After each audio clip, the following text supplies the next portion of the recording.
तो राम के चक्कर में आए थे। आज राम भी लाचार है। अब और दूसरी बात यह है, जैसे धर्मेंद्र प्रधान इस्तीफा नहीं दे रहे, अरे भाई साहब चंपत राय साहब ने भी इस्तीफा दे दिया, तुम्हें कब शर्म आएगी?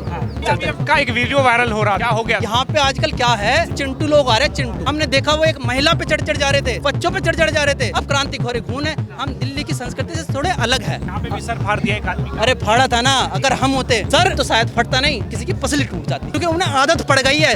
यहाँ आते हैं वायरल होने के चक्कर में, उन्हें पता है कि हम यहाँ से बदतमीजी करेंगे पुलिस वाले बचा लेते हैं। भाजपा की तुलना तो हिटलर से भी करोगे ना तो हिटलर शर्मा जाए। मैं कह रहा हाँ, इतनी तानाशाही है। नाराज लग रहा है वर्तमान सरकार से। अरे हम नहीं नाराज, पूरी दुनिया में नाराज है। मैं क्या कह रहा हूँ, उनसे तो नाराज मेलोनी भी है। क्या नाम हुआ सर आपका? मैं एक्टिविस्ट भास्कर मेरठ से। एक्टिविस्ट है जी। यहाँ समर्थन में आए छात्रों के जी। क्यों आपको लगा कि इनके साथ खड़े होने की जरूरत है? जरूरत इसलिए है क्योंकि मैं भी छात्र हूँ, और जो हमारा धर्म है, जिस हमारी एज में है, उस एज की समस्याओं को नहीं उठा पाएंगे तो हम गुलामी की तरफ जाएंगे।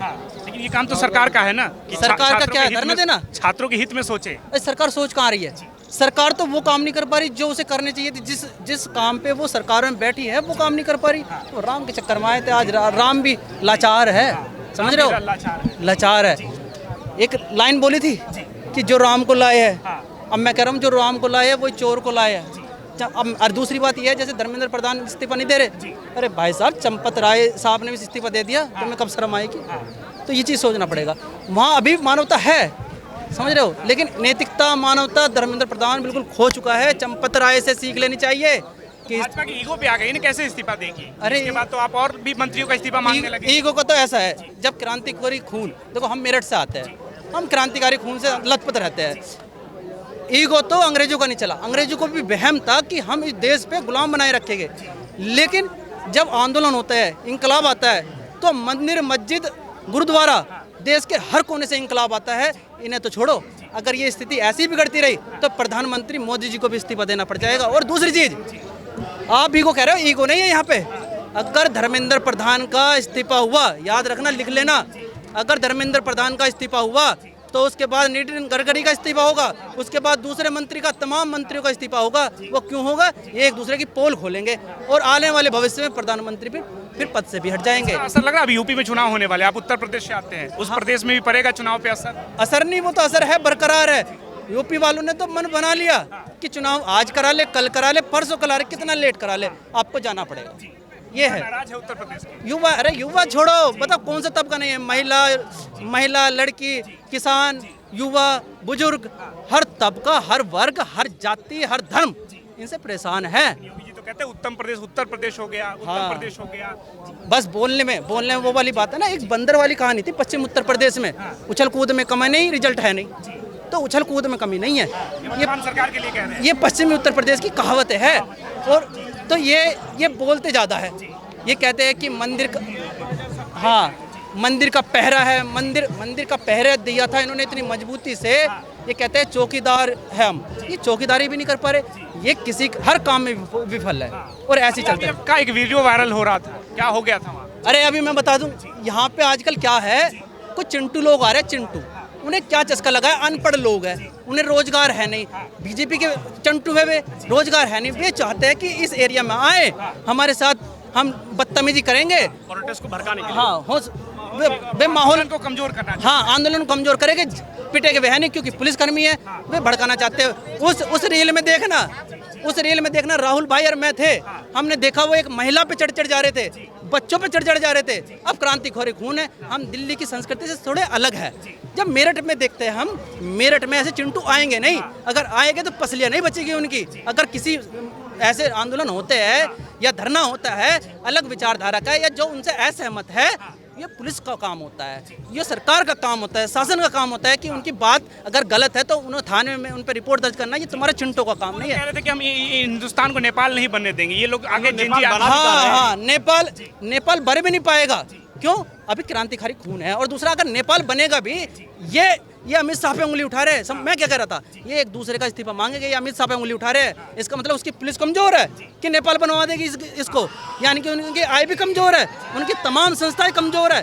अमित शाह को ये क्लेम कर रहे हैं कि अमित शाह कमजोर है, इसलिए चिंटू को भेजते हैं। तो अगर अमित शाह कमजोर है तो उन्हें पद से इस्तीफा दे देना चाहिए और इन चिंटू को भेज दे, और देख लेंगे कि ये चिंटू संभाल लेंगे कि ये चिंटू है। दूसरी बात, जब मैं पूछा, वो इधर उधर की बातें कर रहा था कि इधर राम को ये कहा जा रहा है, इधर धर्म को ये कहा जा रहा है। मैंने झट क्वेश्चन कर लिया कि अच्छा ये बताइए कि राम मंदिर में चोरी कहे हो गई, उसके क्या कहे गए? तो आल बॉल देखना उस वीडियो को, पागल हो। एक दूसरा पीछे से आया, तुझे किसने बताया? ओ मगा रैप्टा मारूंगा, बदतमीजी नहीं चलेगी, मेरठ की धरती से आए, बात करनी है तमीज से करो, विचारधारा की लड़ाई लड़ेंगे, हम लड़ेंगे, एंड तक लड़ेंगे, लेकिन बदतमीजी बर्दाश्त नहीं करेंगे। तो ये चीज़ें है।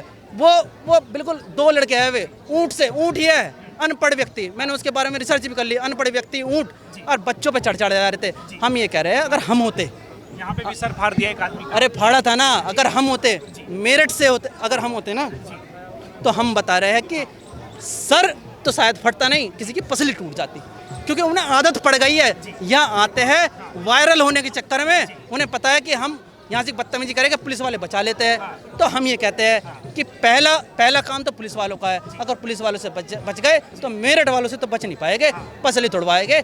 जमानत पे जब आते हैं ना, वे माल फूला डाल के हो सके कुर्सी पे आए, क्योंकि पसली जब टूट जाएगी, जमानत पमानत क्या करेगी? कुछ नहीं होता। तो जो देश को भड़काएगा, युवाओं के साथ बदतमीजी करेगा, इधर उधर की बातें करेगा, वो बर्दाश्त नहीं होगा। अगर बात करनी है, हम आपसे बहुत टैलेंटेड है, हम तुमसे छोड़ो, तुम्हारे आकाओं से भी हम बात कर सकते हैं, इतना टैलेंट रखते हैं। तो ये बात कह रहे थे, वो कह रहे थे कि आप पेपर लीक का मुद्दा है, पेपर लीक और शिक्षा मंत्री पे बात करें। हाँ। जिस तरह से कह रहे थे जेएनयू के डफली गैंग जिस तरह से नारे लगा रहे हैं, डफली गैंग क्या? आरएसएस के आरएसएस के खिलाफ नारे लगा, आरएसएस के खिलाफ नारे लगाना कोई गलत है? अगर गलत है तो फिर मैं वही कह रहा हूँ, ये अमित शाह पे उंगली उठा रहे हैं ना कि उनकी पुलिस काम नहीं कर रही। आरएसएस पे मैं नारा लगाऊं क्या? बताओ, कोई दिक्कत है? आरएसएस गलत काम करती है, करती थी और करती रहेगी। तुम्हें याद नहीं है? ये आरएसएस की विचारधारा और भगत सिंह की विचारधारा में एक अंतर है। गांधी जी पे देश में 2 व्यक्तियों ने गोली चलाई, इसको ध्यान से सुनना, देश में 2 व्यक्तियों ने गोली चलाई। एक व्यक्ति नाथूराम गोडसे जिसने गांधी जी पे गोली चलाई, एक व्यक्ति भगत उधम सिंह, उन्होंने जनरल डायर पे गोली चलाई। अंतर बस यही है विचारधारा का। हम उधम सिंह जी के विचारधारा पे चलते हैं, वे नाथूराम गोडसे की विचारधारा पे चलते हैं। अंतर इतना है कि हम देश के लिए गोली चलाते हैं और वो देश के खिलाफ गोली चलाते हैं, बस इतना अंतर है। उन्होंने हाथ उठाया, उसने सर फोड़ा, वो देश के खिलाफ। जिस दिन हम सर फोड़ेंगे, हाथ फोड़ेंगे, दही तोड़ेंगे, देश के लिए तोड़ेंगे, बस इतना अंतर है। उन तरीके से आंदोलन होना चाहिए। मैं क्या कह रहा हूँ, अगर जरूरत पड़ी देश के लिए हाथ उठाएंगे, देश हमारी बंदूकों से गोली चलेगी देश के लिए, देश के खिलाफ नहीं। हमारी बंदूकों में भी अभी गर्मी है, हमारी आर्मी की बंदूकों में अभी आग है, वो जब चलती है देश के खिलाफ नहीं चलती, वो देश के लिए चलती है। हिंदुस्तान युवाओं का देश है, भाजपा सरकार युवाओं का सही इस्तेमाल कर पा रही है, लग रहा है? इस्तेमाल ही तो कर रही है, वो इस्तेमाल ही तो कर रही है। मसला ही तो ये है, वो इस्तेमाल कर रही है। बताओ कौन सा वर्ग ऐसा है कि वो उससे खुश है? मैं बता रहा हूँ, डिटेन कर लेना, अगर जितने भी चिंटू आ रहे हैं ना, उन्हें पकड़ लेना और उनकी बैकग्राउंड जांच कर लेना, सारे अनपढ़ ढीठ अनपढ़। और हमारे इधर आ जाओ पश्चिमी उत्तर प्रदेश में, मैं एक पिताजी पे हाथ उठा देता। हाँ, नीसू के पिताजी पे, पश्चिमी उत्तर प्रदेश में एक चिंटू से ये कहना चाहता हूँ मैं, ये दिल्ली है, दिल्ली के लोगों से हम थोड़ा सा परिचित नहीं है। पश्चिमी उत्तर प्रदेश में बहुत सारे जिले आते हैं, हर जिलों में धरने प्रदर्शन भी होते हैं, सारी चीज़ें होती है, तमाम चीज़ें होती है। उन धरनों में आके ये बदतमीजी कर देना, आप बदतमीजी करना भूल जाओगे। लेकिन मैं आपसे वादा कर रहा हूँ, एक भी चिंटू उधर नहीं करेगा। आप इतना खुल के सरकार के खिलाफ बोल रहे हैं, डर नहीं लग रहा है? क्योंकि सरकार भी भाजपा की है आपकी। सरकार के खिलाफ बोलना क्या होता है? जब गलत करेंगे तो बोलेंगे, बताओ। अगर बोलेंगे नहीं तो किसके खिलाफ बोलेंगे? गलत कर रहे हैं। तुम्हें याद है राम मंदिर में चोरी हो गई, अब मथुरा में भी आ रही है चर्चाएं। मैं ये कह रहा हूँ, आप जिम्मेदारी ले लो कि मैं इसकी सुरक्षा करूंगा। अगर आप खुद से बोल रहे हो कि मैं इस चीज़ की सुरक्षा करूंगा, उसकी भी सुरक्षा नहीं कर पा रहे, तो आपसे बड़ा विफलता कोई होगी? कार्रवाई होगा, किसी को छोड़ा नहीं जाएगा। कार्रवाई क्या होगी? फांसी पे चढ़ाएंगे? देश के लोगों की आस्था के साथ खिलवाड़ है क्या? फांसी पे चढ़ाओगे? नहीं चढ़ा पाओगे तुम, तुम्हारे घर की बात है वो। देखो, किसी महापुरुष ने कहा है, हमारा धंधा ही अपने धंधे को ही धर्म समझना चाहिए। आपका काम है पत्रकारिता करना ही आपका धंधा है, इसी से पैसा आता है, इसी से तुम्हारी घर की रोजी रोटी चलती है, और इसमें आप बिल्कुल दिल से साफ रहना चाहिए। तो हर किसी का भाजपा देशद्रोही नहीं, रामद्रोही हो गया। अरे वो हर किसी के द्रोही है। मैं ये कह रहा हूँ, भाजपा की तुलना तो हिटलर से भी करोगे ना तो हिटलर शर्मा जाए। मैं कह रहा हूँ, हाँ, इतनी तानाशाही है और देश में एक माहौल बना है, तुम तमाम कुछ भी कर लो, कुछ भी। अब मैं क्या कर रहा हूँ, देश में 16-17 बच्चों ने आत्महत्या कर ली, कोई पूछने वाला है? कोई नहीं पूछने वाला है। किसानों ने इतनी आत्महत्या कर ली, कोई पूछने वाला है? कोई नहीं है। दिल्ली में लाइब्रेरी में बेसमेंट में इतनी बच्चे डूब गए थे, मर गए थे, उसके बाद कोई कार्रवाई नहीं हुई। अब लखनऊ में हो गई कोई कार्रवाई। ये क्या करते हैं?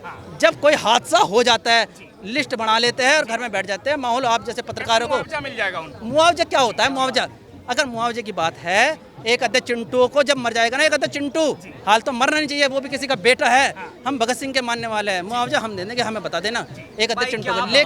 लेकिन बात देश के हित में होनी चाहिए। मसला ये है। काफी नाराज लग रहे हैं वर्तमान सरकार से। अरे हम नहीं नाराज, पूरी दुनिया में नाराज है। मैं क्या कह रहा हूँ, उनसे तो नाराज मेलोनी भी है, जिसे टॉफी देकर आए थे, तो हमसे बात कर रहे, वो भी नाराज है। हाँ, मोदी से नाराज है। अच्छा, मेलोनी जी आई थी, उन्हीं के पीए का स्टेटमेंट है कि अगर दिल्ली में मेलोनी जी चुनाव लड़ जाती तो 12 लाख वोटों से वो जीत जाते। क्यों जीत जाते?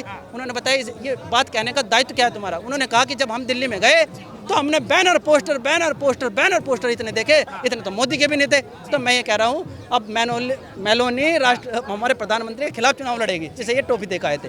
ये टोपी नहीं अपना, अच्छा ये टोपी देने जाते हैं, इनके पास बोलने के लिए कुछ है नहीं, चर्चा करने के लिए कुछ है नहीं, समझ रहे हो? ना तो किसानों पे चर्चा कर पाएंगे, ना एजुकेशन पे चर्चा कर पाएंगे, ना ही ये छात्रों पे चर्चा कर पाएंगे, ना रोजगार पे चर्चा कर पाएंगे। ये चर्चा जब कुछ नहीं कर पाते, ये बस परीक्षा पे तो चर्चा करते हैं मोदी जी। कौन सी परीक्षा पे चर्चा करते हैं? ये किस पे चढ़ते हैं? ये अपनी बात कहते हैं। और एक बात और कहता हूँ, ये हमेशा मन की बात करते हैं, मन की बात। जिस दिन इन्होंने नियत की बात कर ली ना, इनकी नियत इतनी गंदी है, नियत की बात क्यों नहीं करते है? अपनी नियत की बात करें, मन की बात क्या कर रहे हो तुम? नियत जो चीज़ तुम्हारी खराब है ना, जो चीज़ तुम्हारी खराब है उस पर बात करो ना, अपनी नियत की बात करो।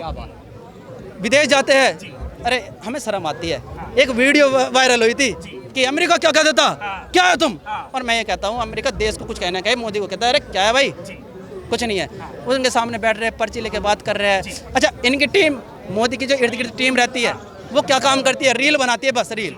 हाँ, मैं यूँ कह रहा हूँ, मोदी के पेज पे जाके चले जाओ, एक वीडियो किसी तमाम स्थिति पे, या किसी रोजगार पे, या किसी शिक्षा पे, या किसी अन्य स्थिति पे कोई चर्चा नहीं है। किसी स्टेट की, मणिपुर आज तक जल रहा है, आज तक वो मणिपुर देश की सीमा में नहीं है, तो बताइए।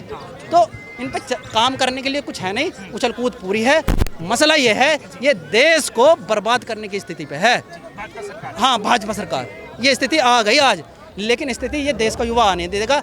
मैं ये चीज़ कहता हूँ, देखना तुम देश में एक दिन इंकलाब आएगा, मंदिर मस्जिद गुरुद्वारों से इंकलाब आएगा।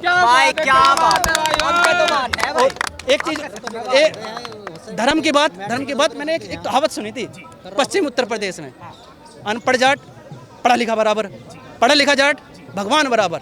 उसका एग्जाम्पल नौलिया ढांडे वाले ने दिया। कैसे दिया? उन्होंने एक गाना बनाया था, ये बाबा फर्जी बनाए फर्जी अर्जी कर्जी करके। तो धीरेन्द्र शास्त्री बोला और प्राची भी बोली, वो साध्वी प्राची भी लाइव आया अगले दिन, लड़का 24 घंटे में कंट्रोवर्सी खत्म कर दी। तो ये बोलते नहीं है, इनके पास कुछ है भी तो नहीं उस्ताद, इनसे बोले क्या? कुछ भी नहीं है, कुछ भी नहीं। मैं ये कह रहा हूँ, किसी भी भाजपा से नीचे से लेकर ऊपर तक इतना टैलेंट हम रखते हैं, क्योंकि रोजगार तो है नहीं, रोजगार हम पे है नहीं। किसी भी बेरोजगार युवा है। हाँ, किसी भी प्रवक्ता को बैठा लो, 5 मिनट में 5 इन्होंने इसकी आँख नाक सब पीली कर दूंगा, बातों में। हाँ, बस ये शर्मिंदगी है, बिल्कुल हर शर्मिंदगी करते हैं बहुत ज़्यादा।